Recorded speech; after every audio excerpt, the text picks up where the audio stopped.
A lot of very successful people talk about productized services and the value they create. Unfortunately, you wouldn't be alone if you felt something was missing after listening to these so called gurus. What tends to be missing is any sense of what it takes to build a professional product development team, or collect and manage customer research, or even create a sustainable delivery process. So, if you're interested in fixing these kinds of challenges and delivering the impact your clients deserve, we've got just the expert for you. Kim Bullock is a senior product manager, product strategist, and delivery lead. Kim, welcome to the Subscription Impact. Thank you so much, Zach. I'm so happy to be here.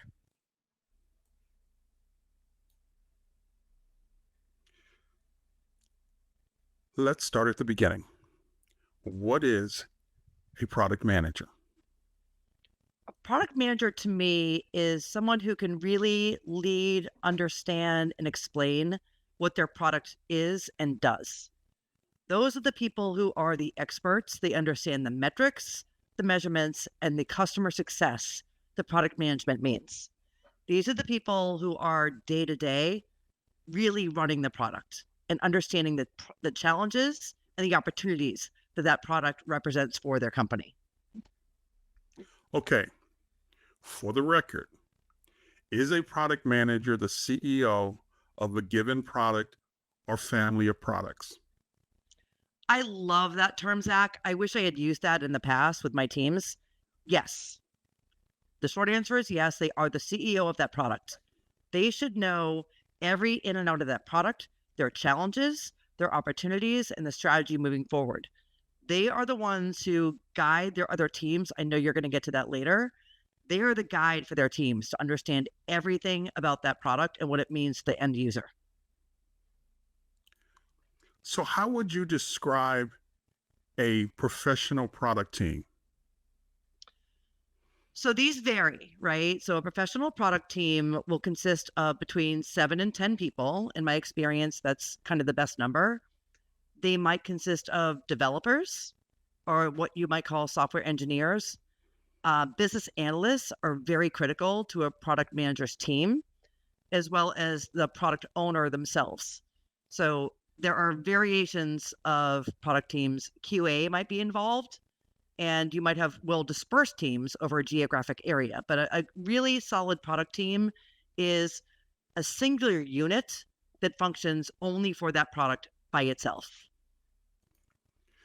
Do you feel it's important to hire a dedicated product team where possible? I mean, depending on how large the company is, instead of doing it off the side of the desk, or basically where product development is something that is like a second tier task on someone's task sheet.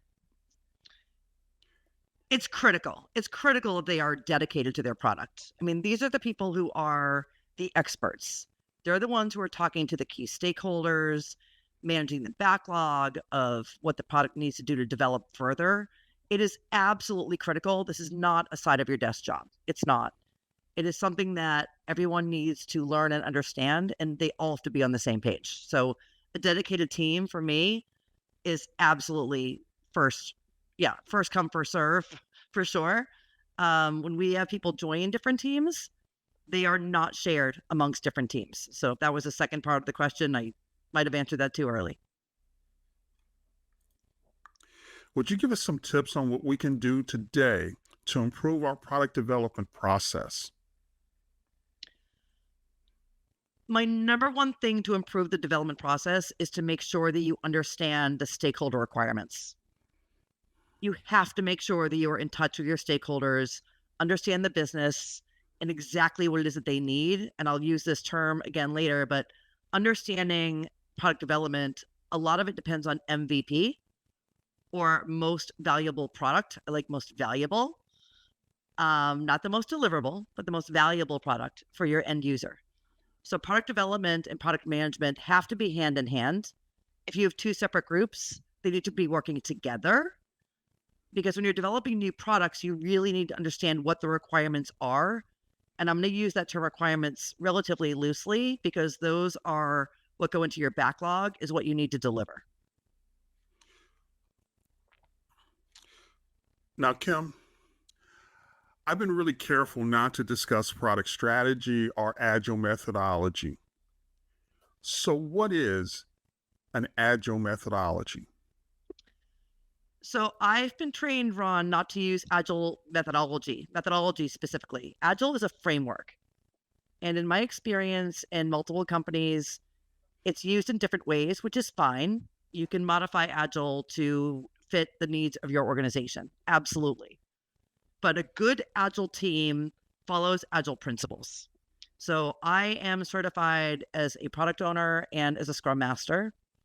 I've led 5 different agile teams in my last role. Agile teams are just that. You can change on a dime if you so choose. You have your backlog. The most important thing about Agile is to really honor the ceremonies that Agile offers to you. My personal favorite is the retrospective. The retrospective allows you to talk to your team about what worked, what didn't, and what can you do better next time, and what do you maybe put in the parking lot for things you can discuss further. I also love from Agile the daily stand up. That is literally a stand up where the entire team gets together, 15 minutes, no more, and you are standing. That's how it gets shortened to 15 minutes. What are you doing today? What are your blockers? And how can your leaders get rid of those blockers for you? It's all about communication. And that's the most important thing about Agile, transparency and communication. Okay, now what it sounded like to me was that you just gave us principles for agile, for the agile um, ceremonies. So then I want to double back and talk to you about something that you said. You said most valuable product. Now, I've often heard it called minimal viable product. Could you talk about the difference between those two? I would love to. What I have found, Zach, is minimum viable product is not something that stakeholders really want to hear because minimal means you're going to do the minimum, right? So that gets a little bit challenging when you're talking to stakeholders who want to deliver everything all at once, right? They want the whole product built and done in 6 months, year, whatever your time frame is. Maximum viable product or valuable product is what does the customer really need? What do they really need? Can we focus on that? And from an agile perspective, that is how you define your backlog. Without that, you really don't have a solid backlog at all. It's just a list of things that need to get done. So maximum valuable product is what's more valuable to your end user. And honestly, in the end, isn't that what you're trying to do? So I got to ask, how many times have you had a situation where you were told to deliver a minimum viable product and that product actually went into production and became the product?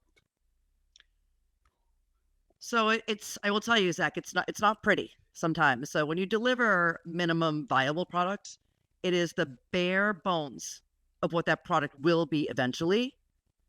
And again, I'm going to go back to my agile knowledge and my favoritism for agile, which is you're delivering things in an iterative way, right? We're not talking waterfall here. So it's not one big bang and done. Agile is iterative. So once you've delivered minimum viable product, if that's what your customer wants, that's fine. But what's next? And what are the 10 most necessary features for that product to be successful for your customers? Now, how do you describe waterfall? And is there some middle ground between waterfall and agile? There's a middle ground for sure. It's called Agile Fall. That's been named by somebody other than me, where you might have one team, let's call it the back end team, or your legacy technology team that might be still working in waterfall, and your front end team, that's the digital team, might be working in agile. In my experience, it doesn't really work that well because they're talking two different languages, and they're also working on two different timelines, and that never works well for the end customer. Waterfall is when you build all the requirements ahead of time. You have something called a business requirements document, the BRD. That is my enemy. A BRD sets everything up front. That's what you're going to deliver, and it does not change throughout the entire process. That is the foundational difference between waterfall and agile. Is waterfall sets everything up front. This is what we're going to do and what we're going to deliver. We can't change it. If you want to change, there's something called a change request. Those are never fun to go through because that has its own process. Agile changes every 2 weeks or whatever your sprint cadence is. Your sprints might be 2 or 3 weeks. Agile is a 6-month to a year project, and it does not change. Does that make sense, Zach? Absolutely. So I guess my next question is, you were talking about people who talk two different languages. Would you tell me a little bit about how you view the customer success team and where they fit in the process? Well, if you're fortunate enough to have a customer success team, they're the ones who take over after you've delivered a product. So they're the ones who are responsible for measuring the success of what you've rolled out. Now, in my experience personally, that is the product team. We set the metrics and the measurements, and that is the product manager's goal and job to know everything about that product. You set your KPIs or your OKRs, key performance indicators, or objectives and key results. That's the product manager's role. But you also have key stakeholders who are looking at those things. Customer success is, are you satisfying the needs of the customers? And if you're not, why? And that team needs to be very communicative with the product manager to say, this is working and this is not. If it's not working, here's why. The most important thing, Zach, is to listen to your customer. Whether that's an internal business stakeholder or an external customer, you have to get that customer feedback. And that's what customer success is really there to do. So at what point do they actually enter the process? I mean, are you completely done, or do they show up while you're iterating? You deliver an iteration, or you complete an iteration, customer success takes it, runs with it, and then you start the next phase? How does that work? So I'm going to use an old term that I don't love here, Zach, but it's called a RACI. And that comes from the old lean methodology that I worked in 20 years ago. So who is responsible, accountable, consulted, and informed? That's what RACI stands for. You should have customer success involved in every step of the process, especially, it doesn't matter if you're waterfall or agile, really doesn't matter. I know there are still waterfall companies out there, but customer success should be I believe, in the consulting category and the informed category. I think there's some overlap there, but they should be consulted every step of the way.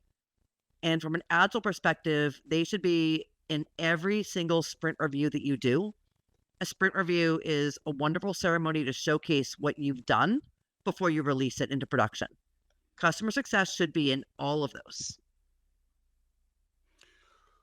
So, Kim, what are your thoughts about product operations and managing customer research?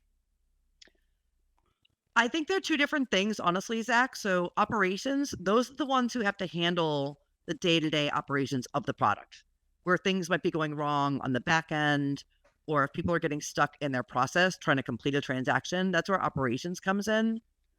I think those are all people who are on your consulting group in the RACI.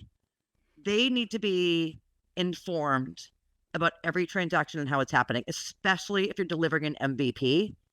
If you're delivering an MVP, minimum viable product, they need to know what's not going to be in that product. What's not going to be is what operations has to handle. And those are the things that they need to be prepared for in order to handle the customer's questions and if they're seeing issues. And by the way, that feedback loop has to be 2 ways, right? So that has to come back to the product team, and the product team must go back to them and say, here's how we think we can make it better. Or do we refine, in the agile world, the backlog to make something change? Yeah, I guess what I was getting at was something a little more specific. I mean, you have your operations, but then you have product ops, which are the people who basically they collect the information. Like they set up interviews so that if you need to talk to your customer, if you need to get actual first person feedback, if you need to view what the customer is, how the customer is using the data, then this is kind of a team that does that. When it comes to tools, when you get a new person in, this product ops, they basically set the tools up for you. So you as a product manager don't have to do that. When it comes to data that you need to make your decisions, it's the product ops people who go out and basically acquire that data so that it's on a dashboard for you. So you don't have to waste your time going and looking for data. Have you had an opportunity to work with people like that? Yes, we called it different things, Zach. So I guess we would be calling things different terms. But yes, we have a UX or a design team and a research team that does all of that feedback for us. So they are in touch with us on a daily basis. If you're talking about a web process, for example, where is the drop off? Where is it happening? Why is it happening? Where are they restarting or are they just quitting? So for me, in my prior roles as a product leader, those UX design teams with design thinking, they're the ones doing your customer research. And if they're not talking to the customer all the time, that's going to be an issue. I personally love customer feedback, whether it's through Google Analytics, MicroStrategy, whatever BI tool or customer intelligence tool you use. That comes back to product. It has to. So regardless of whether it's an operations team or what we call the UX teams, someone has to gather that feedback constantly and monitor that. Now, is it all great? No. You mostly get negative feedback. You don't get a ton of positive feedback. People like to complain, right? So that is something that I am always focused on. And a lot of companies I've worked for have specific teams who are designed to do that. That's all they do is customer research and feedback. And I think with, the influence of AI and other tools, we'll be better at getting that feedback in the future. Okay, I'm going to take a point of personal privilege because I this is where I live. Now, are you using a specific tool like Dragon Bolt, or are you seeing people still use Excel or something like that in order to manage uh, customer research and the kinds of data that you need in order to do your job? So I've seen homegrown tools, right? So some companies really try to build their own, which is fine. I've also used Medallia and Google Analytics. From my perspective, I mean, MicroStrategy is a wonderful firm from a BI perspective to understand where your customers are going on your sites, whether it's the mobile app or the web app. I do love Medallia. It gives you lots of opportunities, but you know what, Zach? I see a lot of folks still using and downloading to Excel and doing a search in Excel to get the feedback that they need. That's unfortunate. It really Okay, is. let's shift gears a little. Kim, how do you describe impact? Impact for me means how are you making the customers' lives easier? How are you taking a transaction that they think might be ominous or dangerous or maybe even fraudulent and making that safe for them? Impact is having happy customers. It's making them comfortable with your organization. They can do any transaction and it's going to be easy. If it's not easy, they have a way to give you feedback. We all know how hard it is to get in touch with Amazon, for example, right? So, some companies make it hard for you to give that feedback. I love companies that make it easy to give feedback. And if you're not learning from your customers, then you're not learning. So, yeah, impact for me, Zach, is you're making every customer's life much, much easier. And you want to do business with that company. Okay, let's shift around a little further. How does impact and how do you deal with impact when it comes to your team? How do you coach impact? Coaching is so important. I feel like I'm going to go back a little bit, Zach, to what you said about the product manager being the CEO of their product. When you know everything about that product, and I mean your data, your analytics, who's using it, who's not, why is it important, who cares, who doesn't, coaching impact to your team means they have OKRs and KPIs attached to their personal career goals. It is part of their development plan. It's part of their performance reviews every quarter or how often your company does it. Impact is set from the beginning. How is your team going to impact this company? Whether it's their financials, their customer success, anything like that, that goes to the heart of that team. That's how you coach and mentor people. And that's why they're passionate about what they do and how they lead their products. Okay, so we're going to take you back a little ways. Were you taught entrepreneurship as a child? Yes, and I will tell you how. My mother started her own company in 1978. Yes, I was 8 years old. And it was a home healthcare company based in Cape Cod, Massachusetts. She started that because she was a nurse and she saw a need. And when I was, 8 years old, she started that company. We had eight phones in our house, and I had to answer phone calls before my bedtime. So my mother is my example of one of the greatest entrepreneurs ever who saw a need and solved it before where we got to today, where there are 5, 6, 7, 8 competitors that are national franchises that do home care for the elderly. So that was my example. And I also went to grad school at Babson College, which is known as the top entrepreneurial school for grad studies. That's fantastic. That's actually what I was looking for. That's my answer.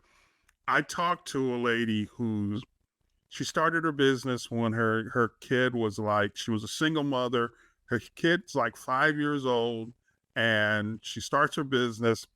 And as a part of this, she and her daughter would put together media packets because she was going out and she was promoting her business through speaking. So she and her daughter are putting together media packets on the floor, right?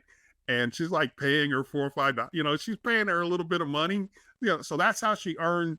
That's how she earned spending money. Was that the daughter would like, yeah, okay, I can put together X number of media packets, and I just think that's what kids need today. They need that because that's easy to bring families together. I've seen a lot of families who come together around their business, and I just think that's fantastic. I learned so much, Zach. I mean, even to this day, I still help my friends who need elder care advice because no one knows how to go through that whole process when a family member needs it. So I actually ran my mother's company for 3 years. So I left the business world and went to help her when she needed help because that business supported me growing up, and she owned it, grew it, ran it, and it was a family and nurse owned company. And those were very rare back in those days.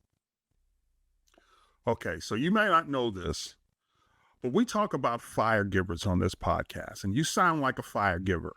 And so my question is, what are you most passionate about, and what kind of tools do you want to hand down to the next generation? I would say, Zach, I'm really passionate about helping others, whether it's in elder care or job search or just kind of being lost in life. I'm also very passionate about animals. I have a volunteer job that I do every weekend working with disabled children and helping them with horseback riding, which is a wonderful thing I've done for 17 years. So my passion is really all about helping people. And in my 25 plus years of working, whenever I get a phone call from someone who asks me for help, I don't turn down any phone call. Doesn't matter how much I like them or dislike them or what our working relationship was or how senior or junior they were to me. That's really what I want to do. I just want to give back. And my volunteer job keeps me sane because I've known some of these kids since they were 4 years old. Now they're like 25, 26, 27. And I see how far they've come, and they have full-time jobs as disabled adults. And that really brings me a lot of pleasure. So what advice would you give young people who want to pursue a career similar to yours? My advice is network, network, and network. When you're graduating from high school or college, I don't care what stage you are in your career, you have friends who can always help you. Don't be afraid to reach out. My advice is have no shame. People want to help you. And it's how I got my first job, and it's how I'll get my next job. It's how I've gotten every job in my career. Network, network, network. I'm a huge LinkedIn fan, huge podcast fan. What Zach is doing here is super helpful. Just build your network and maintain it and work really hard at it all the time, and don't forget it when you're too busy. Yeah, I like to also add that veterans help veterans. What I have found is, as a veteran, I got my first job because of a veteran. He looked at my resume and where everybody else was going, I don't know what this guy's talking about. He said, I know who you are and I know what you did. And I was just basically an electronics tech, but I dealt with high tech, I dealt with satellite communication. And a lot of people would get scared off when they saw that on my resume. I dealt with actually, I dealt with ground station equipment, repairing ground station equipment, and managing the actual satellite network. And people just got scared off. They were like, "No, we don't need somebody that like that." But he looked at me and he says, "Yeah, don't worry about it." He said, "You just tell me when you can come back for another interview." And what I have found is that vets helping vets is got to be something else you've got to add to it. I mean, you got to network, but if you've also got that veteran, if you've got the being a vet in your background, you got to really tap into that network. Having said that, Absolutely right, Zach. And that's the thing. I remember going to a meeting at a prior company, and it was an all company meeting, and they said, stand up if you are either a veteran or a veteran's family member. And of course I stood up. My father was in the Army, so was my uncle. Everyone knows a veteran. And by the way, thank you for your service. And I mean that wholeheartedly. My father gave a lot of his life to the service. And I think it's so important to have those networks too. Veterans, disabilities. I mean, there are just so many different networks for folks to get connected into. And that's really, to your earlier point, Zach, really, especially if you're earlier in your career, reach out to all those networks.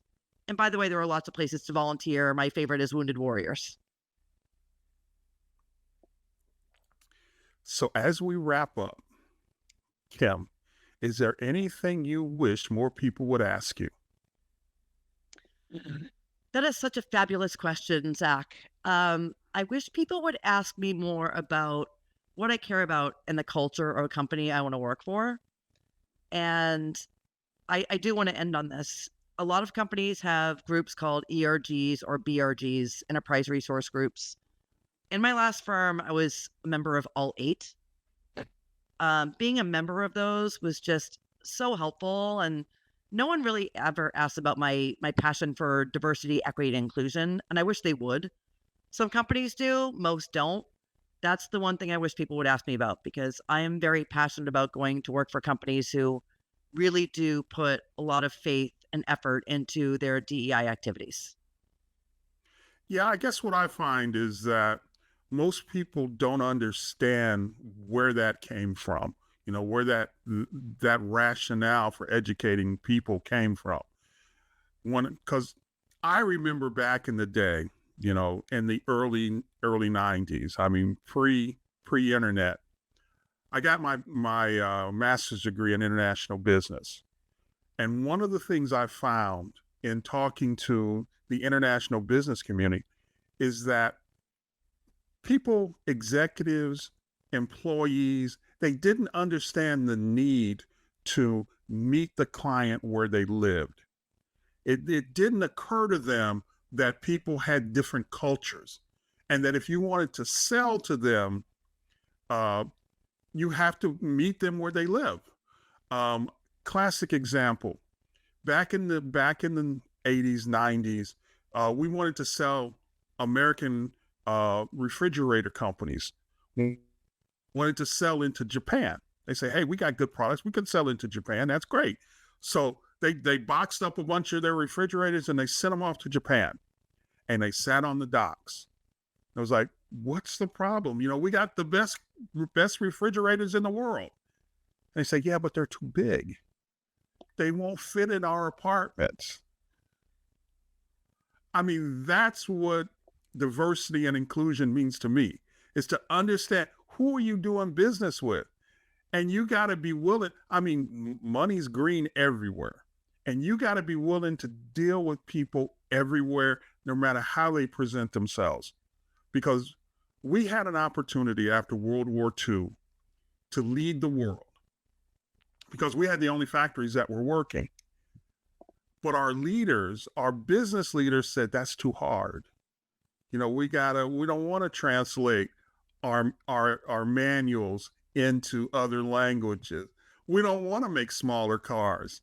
Okay, yeah, they won't fit on those other roads, but we don't want to do that. And now in the 70s, the job losses were huge because the guys in the 50s decided it was too hard to translate our instruction manuals into something else. And it just blows my mind how things have changed. It is amazing to see how we've grown, Zach, right? It really is amazing. I mean, we're not perfect, right? I mean, we still have a ton of DEI issues and opportunities. I mean, you remind me of like companies who name their names a certain thing in the US and they translate into a very bad word in other countries. Like, you're not even doing that research. You're not thinking about where this might be like misinterpreted. And the colors, and the colors, right? Colors mean things, and they mean things different in different cultures. That's right. So I have to ask, is there anything new on the horizon that you feel comfortable sharing? Yes, and I have become a huge fan of AI. I think AI is not something to be scared of. I've taken courses for product management and AI. I encourage everyone who listens to Zach's podcast to follow certain AI sites. It's not all about ChatGPT. There's Bard, there's Copilot. My personal favorite is Perplexity.ai. Don't be afraid of it. Learn from it, try it, play with it. I have just learned so many things. I was a big Google person, and I think AI is going to be the next, so to speak, internet of this generation. It's not something to be afraid of. If you are afraid of it and you haven't tried it, give it a shot. I understand the privacy concerns, and we have a lot of those, and also fraud. For me, fraud and AI and cybersecurity are things that I'm focused on from a product management perspective. But think of AI as your friend, and don't be afraid of it. Just give it a shot. And if you listen to the CEO of NVIDIA, you know that he says that basically you don't have to learn how to program anymore, but you do need to learn how to use AI. And I like to think of it kind of like using a word processor. I mean, there was a day when word processors, everybody thought, oh my God, word processors are going to put everybody out of work. You're going to have, all these office workers, they're going to get the word processor is going to take over. And that's kind of how I see AI. It's a tool. You won't be put out of a job because of AI, but you might be put out of a job because someone else is using AI and you're not. That's correct. And when you look at job listings, for those of you out there who are younger, they're looking for a lot of AI product managers and people who understand AI. I mean, building those large language models and understanding what those are, even from you don't need to understand all the technology behind them if you don't need to. I am not a technology person at heart. I'm a people leader. I love leading great teams. That's what I've done for 25 years. But learning new technology is something I've always loved to do. So please don't shy away from it. Endorse it. Just try to play with it. That's all I'm going to say. Kim, thank you for joining us on this Subscription Maker Impact. Zach, thank you so much for having me.